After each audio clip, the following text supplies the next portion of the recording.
नमस्कार, बालमित्रमध्ये आपले स्वागत आहे। आज आपण लोकशाहीर अण्णाभाऊ साठे यांच्या जयंतीनिमित्त 15 ओळींचे धडाकेबाज असे मराठी भाषण बघणार आहोत। हे भाषण खूप सोपे व सुंदर आहे, तर चला मग सुरुवात करूयात।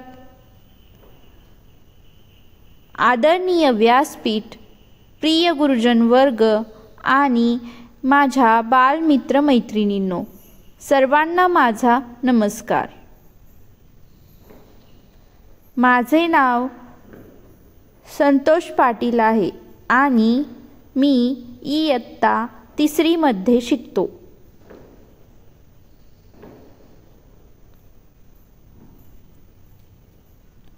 आज आपण इथे सर्वजण लोकशाहीर अण्णाभाऊ साठे यांची जयंती साजरी करण्यासाठी जमलो आहोत। अण्णाभाऊ साठे यांचा जन्म सांगली जिल्ह्यातील वाळवा तालुक्यातील वाटेगाव या गावात 1 ऑगस्ट 1920 रोजी झाला।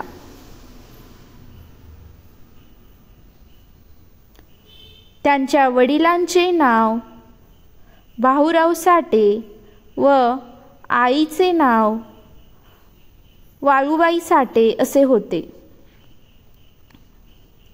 मातंग समाजातील एका कुटुंबात त्यांचा जन्म झाल्याने लहानपणापासूनच अण्णाभाऊंच्या वाट्याला हलाखीचं जगणं आलं होतं।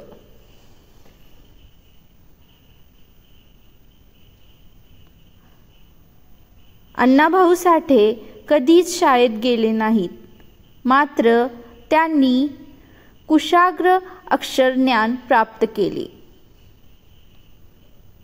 त्यांनी जवळपास 21 कथासंग्रह आणि 30 पेक्षा अधिक कादंबऱ्या लिहिल्या।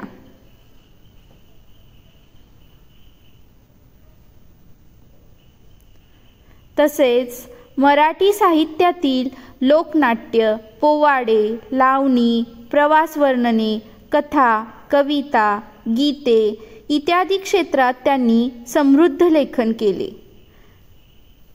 त्यांनी लिहिलेल्या मैना गावाकडे राहिली आणि मुंबईची लावणी या लावण्या विशेषतः खूप गाजल्या।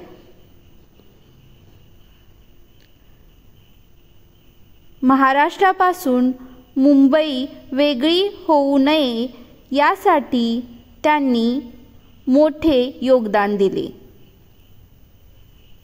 तसेच त्यांनी छत्रपती शिवाजी महाराजांचा पोवाडा भारतात तसेच रशियामध्येही गायला।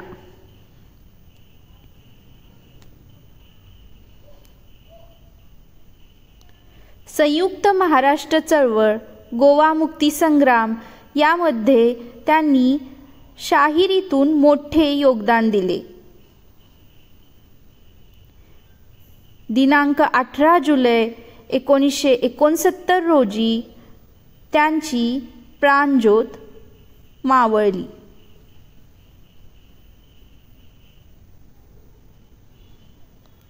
अशा या महान समाजसुधारकास मी कोटी कोटी प्रणाम करतो आणि शेवटी एवढेच बोलू इच्छितो। साहित्य तुमचे वाचता अंगावर शहारे काटा। मागणे एकच मागतो आता चालावे आम्हीही तुमच्याच वाटा। जय हिंद, जय महाराष्ट्र। धन्यवाद मित्रमैत्रिणींनो। जर तुम्हाला हे भाषण आवडले असेल तर माझे चॅनल बालमित्र नक्की सबस्क्राईब करा आणि तुमच्या मित्रमैत्रिणींसोबत शेअर करा।